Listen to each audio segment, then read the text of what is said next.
Welcome to r/Am I the Jerk, where OP's sister loses her mind over an Easter basket. My sister completely loses it over my husband giving me an Easter basket. My husband and I do Easter baskets for one another, and this year he gave me mine early since I'll be gone. In the basket was the usual, dark chocolate bunny, Starburst jelly beans, and then some Swifty stuff from Etsy, a fidget toy, and really surprisingly he got me 3 full bottles of perfume that were on my wish list. I was shocked because that's a big spend. I was over the moon and I took a pic and I posted it to Instagram stories. The next day my sister came over. I left my basket on the table and she poked over it and took some jelly beans, and then she made a comment asking me if my husband had stepped out on me or something and was trying to make it up to me. I was like, no, of course not. Why would she say that? She asked why he'd go all out like this and how it must be nice to have all this extra money to spend whenever someone around us is struggling.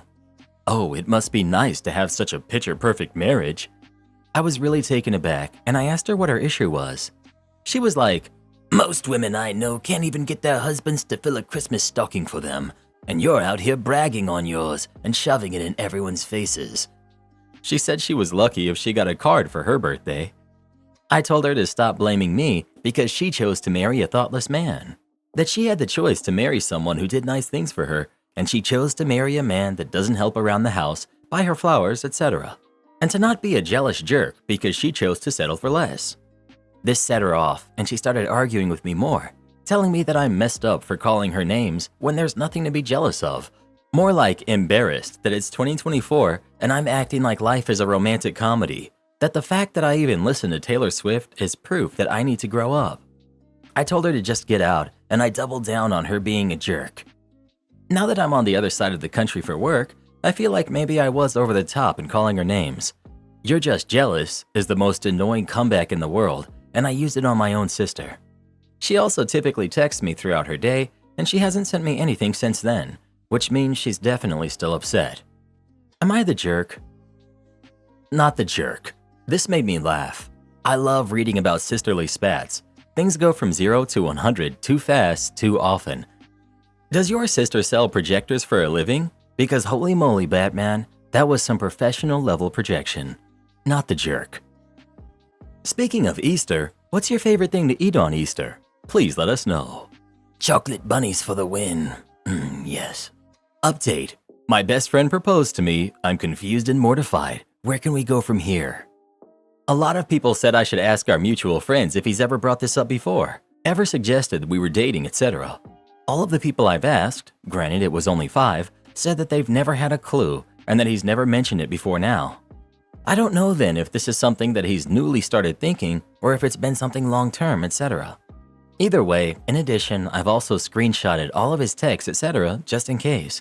Reading back on them, not with a slightly less confused mindset, they read pretty manic. Still haven't heard back from his mom just yet. I'm back at my parents' house at the moment, and I'll be staying here until school picks up in a bit instead of traveling around. It's nice to be home anyways. Jordan did not in fact come back to the hotel. I stayed up until 1 a.m. before falling asleep and he didn't return. When I woke up the next day, the hotel staff let me know that he had checked himself out at 6 a.m. I did end up responding to his big long text. I took everyone's advice and told him I was sorry it didn't go as he had expected, but that I wasn't sure where he had got the impression we were together. I said I'd be happy to sit and have a discussion about it so we could make sure we were on the same page. He was not happy about this at all, and he again went off with a bunch of the same type of things he had said in the first message. It didn't really seem to be getting through his head at all.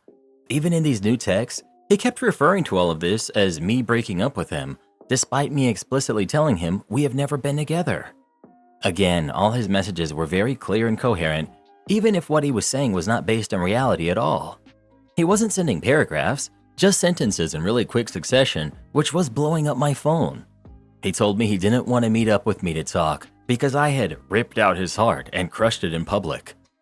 I did ask him for specific instances he could recall between us that made him think that we were dating, but he completely ignored the question and just kept going on and on about how hurt he was that I was breaking up with him and how he felt his world was ending.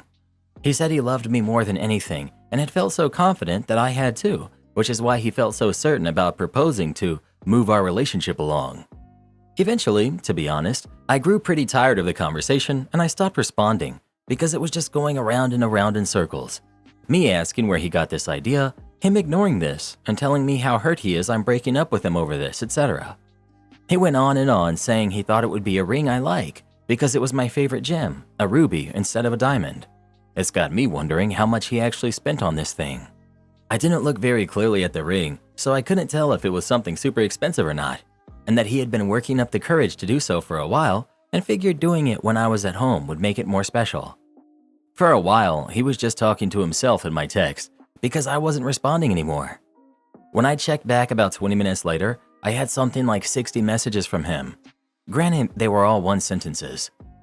In the very end, he apologized and told me that it didn't matter anyway because I wouldn't be seeing him around anymore. Obviously, I was concerned, so I asked for clarification. He said that he was going to drop out of university and go back home because he couldn't deal with the shame. That's where our conversation ended. I didn't really know how to respond to that. As it stands now, I don't really know where Jordan is. I didn't ask him, which is my bad. I'm not sure if or when we will talk again. It feels like a lot is unanswered. I still don't know where he got the idea we were dating from. He hasn't even explained that. Am I the jerk for backing out of a girls' trip because I didn't want to cheat on my husband? I, 37 female, want to know if I was the jerk to back out of a girls' trip because I didn't want to cheat on my husband who's 56. I know cheating's bad, but my friend who's 40 is so upset with me that I'm starting to think I was in the wrong. My girlfriend and I met in a local mommy group and agreed to do playdates for our kids. I was a stay-at-home mom, and connecting with other moms was my way of having adult interaction with kids in tow. Let's call her Shay. Shay and I got close, and she had other female friends that she wanted to introduce me to. I was excited to be welcomed into this friend group, and we were going to celebrate by going on a girls' trip. I was 100% down for it until I found out that they wanted to do a cruise where they would all be hooking up with randoms. They're all single, and we're excited to do this cruise and hook up with guys and have fun. The thing is, I'm married. We've been together 14 years. Because the nature of the trip changed to this, I figured that it was a given that my husband is automatically invited. I mean, I'm married, so fidelity is expected. So in the group conversation at Shay's house with some girls on the phone, I said that I will need to know the new dates ASAP since the original plans changed, so my mom can watch the kids and my husband can schedule off to come. They grew silent, and my friend Shay gave me dirty looks and says, "Wow." I asked her what's wrong. She didn't say anything, and everyone else was just uncomfortably silent. I asked, "Is there a problem with my husband coming along?" Shay said, "Yeah, it's a girls-only thing. I didn't think you would be that kind of a friend." I asked, why wouldn't I bring my husband? Am I supposed to just watch y'all hook up and be the miserable third wheel? And Shay says, "Well?" I cut her off because at that point I was getting mad. Shay says there's going to be men there on the ship. Another friend spoke up and said there's plenty of men to choose from, so you don't have to be alone. That was when I realized that they knew I was married and didn't care. They're expecting me to cheat on my husband. The way they explained it is, according to them, they're uncomfortable with my husband being there, and they would feel much better if I was just cheating on him instead. They don't seem to understand that I'm not comfortable with doing that. They seem almost confused by why I would take fidelity so seriously. I don't totally understand why my husband being present would make them feel uncomfortable because they're single. They're free to do whatever they want to do. What does my husband being present have to do with them? I got really mad and I lashed out and said I don't cheat on my husband and I won't be hooking up with randoms on the cruise, and I backed out of the trip and went home. Of course, I told my hubby, who is upset that they're pressuring me into cheating on him, and he says if I go, he goes. I was going to put my foot down and say I'm bringing my husband anyways, but now Shay won't even talk to me. She doesn't answer my calls or texts. Me and my kids are iced out as our kids were friends. She was so offended by my automated invite of my husband, maybe I was wrong not to ask first before planning for him to come along. Was I wrong to assume this was a given since I'm married and not single? I haven't been single in a long time. Is this the norm now? Her ending our friendship makes me doubt I handled it well. Am I crazy, or is this expectation unreasonable? They seem like jerks. They're not your friends. Just stick to your values. Wow, there's so many garbage people out there. Miserable people don't tend to like happy people, and it's not rare for them to want to destroy that happiness. I think OP is missing that aspect. Her friends wanted to detonate her marriage. Intentionally. Probably because she's happily married and they aren't. You are not crazy. They're encouraging you to cheat on your husband. Be glad they're not talking because they are not good people. My wife has also had friends that try to get her to cheat. She has had affairs on 3 separate occasions, but we've been able to move past them because I know her friends were putting her up to it. I don't try to control who she hangs out with, but I do ask her to inform her friends that cheating is not something that I'm comfortable with. I respect who she is as a person, and I know that we are a team. At the end of the day, friends are supposed to support your relationship and your happiness. I feel like most of my wife's friends want to see our marriage fall into crumbles, but I refuse to let that happen. 3 separate affairs and you're still with her? You really think the only reason she keeps cheating is because of her friends? You are a fool. Why do men in America go along with this kind of stuff? And you wonder why the rest of the world is laughing at you. Sad. I don't go along with her cheating. Every time it happens, I express my concerns and she understands. She validates my feelings and we find solutions. Since you want to bring the fact that I'm American into the conversation, have you ever considered that as a first world country, we have actually learned to talk about our feelings, express our concerns, and work together in relationships to solve problems? I love my wife for who she is, including her imperfections. I don't know what part of the world you are from, but I feel bad for you if you don't understand how important it is to work together and trust your partner, regardless of their previous mistakes. Please don't mind him. You sound like a wonderful husband. I've had a few slip-ups with my husband too, but he always forgives me because that's what love is about. I even told my husband on a few occasions that he could have a free pass because of my own slip-ups, but he told me that he has no desire to be with anyone else except for me because I mean the world to him. I really do love that man, but sometimes a girl just needs to have fun. Keep being the kind, loving husband that you are. Why were the dinosaurs the lucky ones who got the comet? We deserve it so much more. Am I the jerk for saying this is exactly why she never told you about him? To my brother about his son? My nephew is 3 years old and we only found out about him a few months ago. Obviously, the last few months have been rough on all of us, but especially my brother, who I think was in shock and denial for the longest time. One of the big reasons his ex didn't tell my brother about their son was because she didn't want him to grow up spoiled and entitled like most of my family.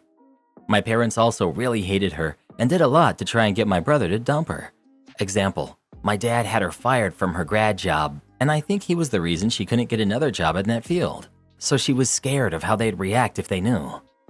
My nephew turned 3 right around the time we found out, so we weren't able to celebrate, and his ex would only accept one small gift from my brother for him, so my family are belatedly celebrating his birthday, and they're going all out. My brother has bought more toys than one kid needs, and is talking about taking him to Disney, even though there's no way in heck his ex would let him take him abroad. Anyway, we were talking about the party yesterday, and I told my brother we should tone it down, and he shouldn't give his son that many gifts in one go because it'll upset his ex, and most likely overwhelm my nephew, whose life has already been flipped upside down. I think for my nephew's sake, it would be best if we could work with his ex, because we're all going to be connected forever now, so there's no point fighting or holding on to grudges. My brother disagreed and said he wouldn't let his ex dictate his relationship with his son. I was going to explain why fighting with her wouldn't be good for my nephew, but our cousins were all siding with him and upset with me for defending her. They think I'm only siding with her because she was one of my best friends and I'm trying to be friends with her again. I do want her as a friend, but that's besides the point. I was irritated because they were ganging up on me, and in the heat of the moment I said, "This is exactly why she never told you about him," to my brother. He didn't say anything, but my cousins really went in on me. My brother has barely spoken to me since, and for some reason, our family is now convinced I knew about my nephew all along when I absolutely didn't. My brother is also being so nasty to his ex now when he wasn't before, and I think it's because he's taking his anger at me out on her. Am I the jerk? Not the jerk. You spoke the truth. Your brother feeling entitled that his ex doesn't get any say in how he interacts with their kid sounds like precisely why she concealed that info from him. The very first opportunity he had, he showed that he would not respect her boundaries. I'm also guessing that him being a jerk who doesn't respect her wishes is related to why they are exes. Most people don't want to become single parents with no involvement or support from the other parent without any reason. I hope she files for full custody. I bet she already regrets telling him.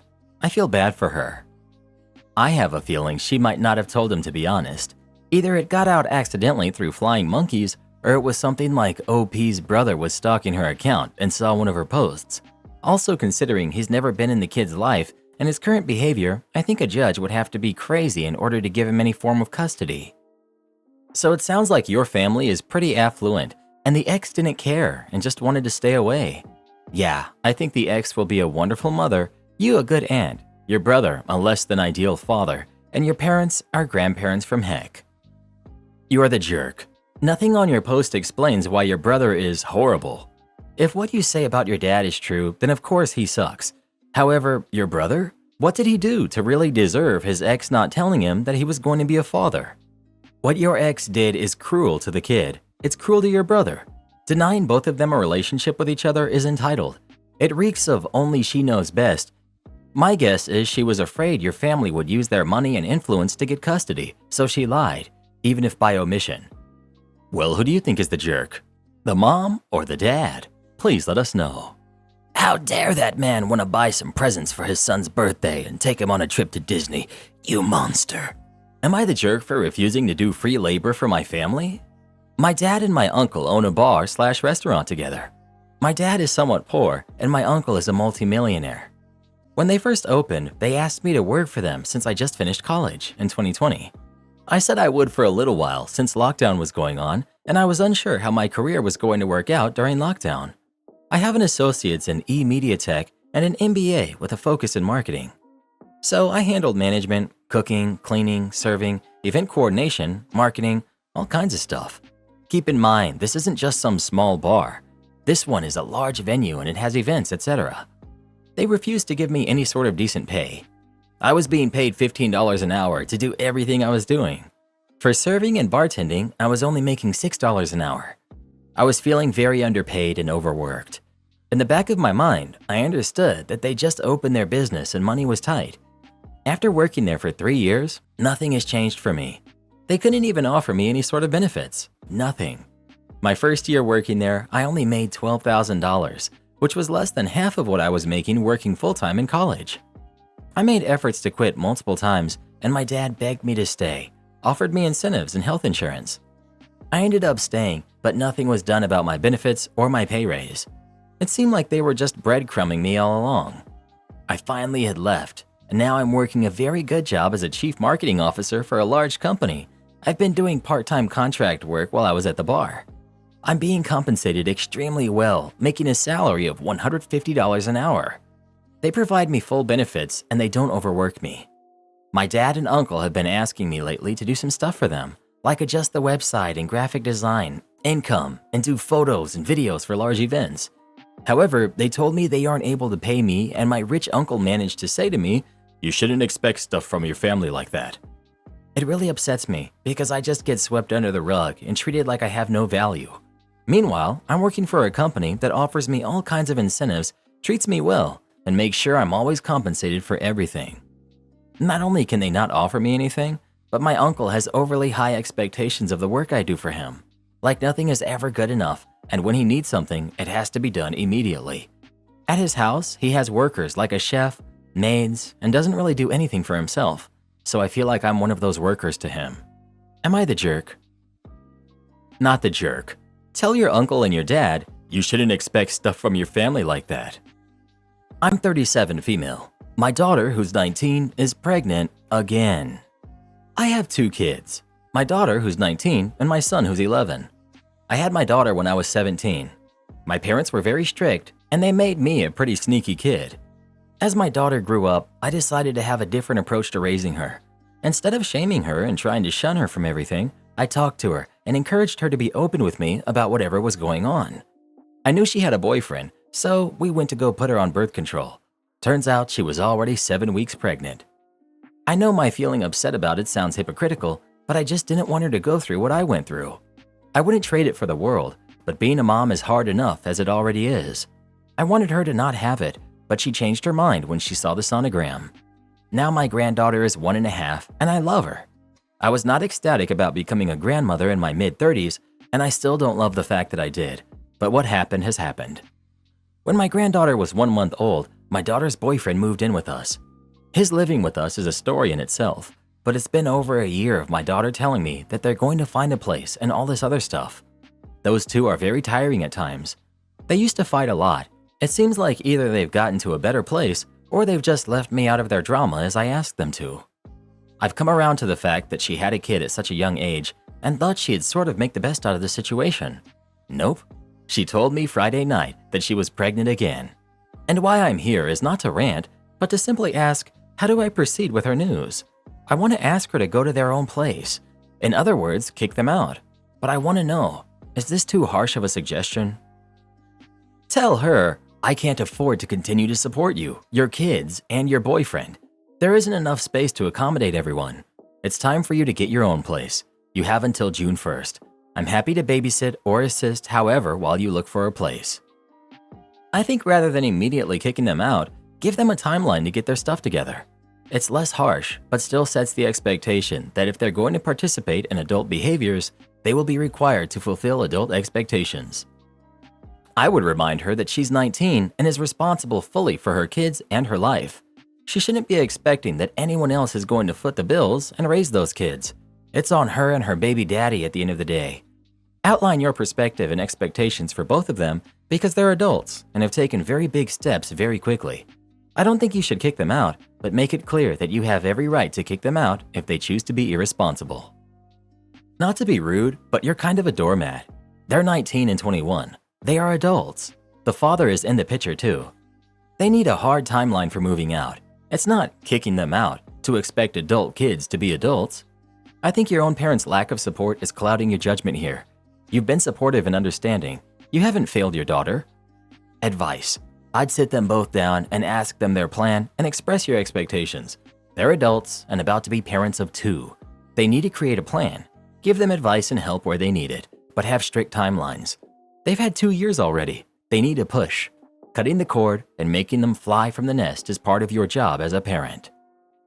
This is why you're supposed to be an actual parent, not your kid's BFF. Are kids gonna make mistakes? Sure they are. I know I did. But my parents made it much harder for me to do so. Examples. If girlfriend came over and we hung out in my room, the door had to be open. I had a curfew and had to let them know where I was and who I'd be with. One time in high school, my mom drove by and saw me making out with a chick when I told her I was gonna be playing basketball with my friends. She yelled at me to get in the car and I was grounded for the rest of the summer. That girl is now a single mom who has 2 kids from different dads while I'm still child-free and I'm now a millionaire. If my parents had let me do whatever I wanted, whenever I wanted, I would have had much more fun, but I would have messed up my life bad. Instead, they were actual parents, like parents are supposed to be. Karen's sister-in-law loses it on me for canceling my Netflix without telling her. Me, 41 female, and my husband, 42 male, subscribed to Netflix 7 years ago when our daughter, who's 18, asked us to. We were in a difficult financial situation at the time, but said we'd give it some thought. We caved. However, only on the condition that she spends 1 night a week watching it with us. 2 years after, my brother, who's 34, married his wife, who's 36. She was married previously and has twin daughters, who are 10. I love them to pieces. Sister-in-law then gave birth to their son, and all heck broke loose. My nieces were constantly dropped off at either our house or their maternal grandparents' house. There wasn't a word of warning. They were just dropped off and picked up the next day to be deposited somewhere else. I told my brother that we had to talk after a month of this. He texted me back a week later and asked for my Netflix login. He said they needed for bonding time. I should have called BS, but he's my brother and I didn't want to refuse him. Recently, my nieces and I were at the park with our youngest daughter, who's 11. One of my nieces asked to sit with me. She asked why they don't visit often anymore.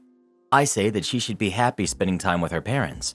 She admits that they are left to watch Netflix while sister-in-law and brother spend time with the baby.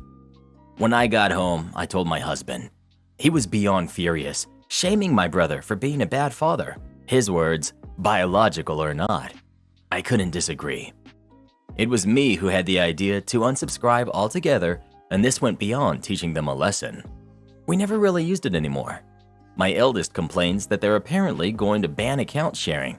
This would be a bad thing because she's across the country in college and is the only person who somewhat actively uses it alongside sister-in-law. My husband admitted that the money for the subscription could, and probably should, go towards more useful things. We let our subscription expire, and my sister-in-law soon came knocking. She went off on us for canceling, that it wasn't our call to make since they use the account too, yada yada yada. Here's where I think I might be the jerk. I shut the door in her face and said that she needs to seriously self-reflect. She scoffed and left. Ever since, I haven't seen them. Sister-in-law has gone radio silent, and my brother speaks to me through our parents. This not only upsets me, but my kids too, particularly my son who's 15. My brother promised to take him to a sport event this week, but has since canceled. Deep down, I know that I did the right thing. However, I frankly feel like crap seeing how miserable my kids are. Not only that, but my niece's relationship with him and sister-in-law is totally unsalvageable, according to my brother, in a Facebook post blaming me and my husband for his now difficult family life, which has led to a few nasty comments. I'm wondering if I should have just remained complicit. I'm tempted to resubscribe just for the sake of making things a little more peaceful, as per an ultimatum my sister-in-law and brother wagered. Am I the jerk? Not the jerk. I honestly don't even need to read this story to tell you you're not the jerk. Why should you have to warn someone who's mooching off you that you're going to cancel your subscription? She wants Netflix, she can pay for her own subscription. Am I the jerk for not including my niece in my daughter's birthday since her parents can't afford it? I'm 31, female. My daughter, who's 8, and my niece, who's also 8, were born 10 days apart. Due to this, ever since they were little, my sister-in-law, who's 29, has always pushed for them to have a shared birthday party. When the girls were younger, around 1 to 4, we used to do shared birthday parties. But my husband and I realized that we were always the ones to foot the bill for everything: food, decoration, location, etc. The girls also were complete opposites. My daughter has always been more of a tomboy, while my niece is super girly. When my husband and I told sister-in-law and my brother that we won't be doing this shared birthday anymore, they were really upset, and it started a huge fight. They said they can't afford to throw a nice birthday for my niece, but we can, so it makes sense that we pay for it since we're family. Yeah, not gonna fly with my husband and I. So we stuck by what we said, and ever since, the girls have had separate birthdays.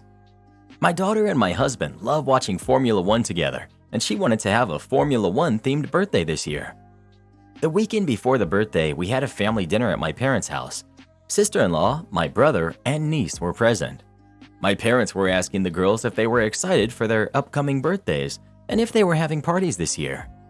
My daughter told my parents she's having a Formula One themed party this year. Sister-in-law answered for my niece and said they're not going to have a party for her because things were tight. The conversation was left there. Fast forward to this past weekend. Daughter's birthday was on Saturday. We had the party and it was going great. The whole family was invited as usual and everyone was having a great time until the cake. I'm in the kitchen with my mom, mother-in-law, sister-in-law, and a few other family friends talking. I pulled the cake out to get ready to bring it out for everyone. Sister-in-law takes a look at the cake and looks confused. Sister-in-law: "Is this the girl's birthday cake?" Me: "What do you mean, the girl's? The cake is for my daughter." Sister-in-law: "Well, I thought since I mentioned that things are tight this year, that you'd include niece's name in the birthday." Me: "I understand your situation, but how come you never once mentioned this to me?" "Well, I thought it would be common sense. Now my daughter isn't going to have any kind of celebration for her birthday this year because you and your husband are so selfish." She then stormed out of the kitchen, made a huge scene at the party outside, yelling to her husband and my niece that it's time to go, and they left. Since then, she's been messaging me and my husband nonstop, trying to make us feel guilty that my niece isn't going to have a birthday party and calling us all kinds of names. I feel bad that my niece isn't going to get a birthday party. Am I the jerk for not including her, even though they can't afford it? Not the jerk. First of all, it's simply not your job to make sure your niece has a party. That's up to her parents.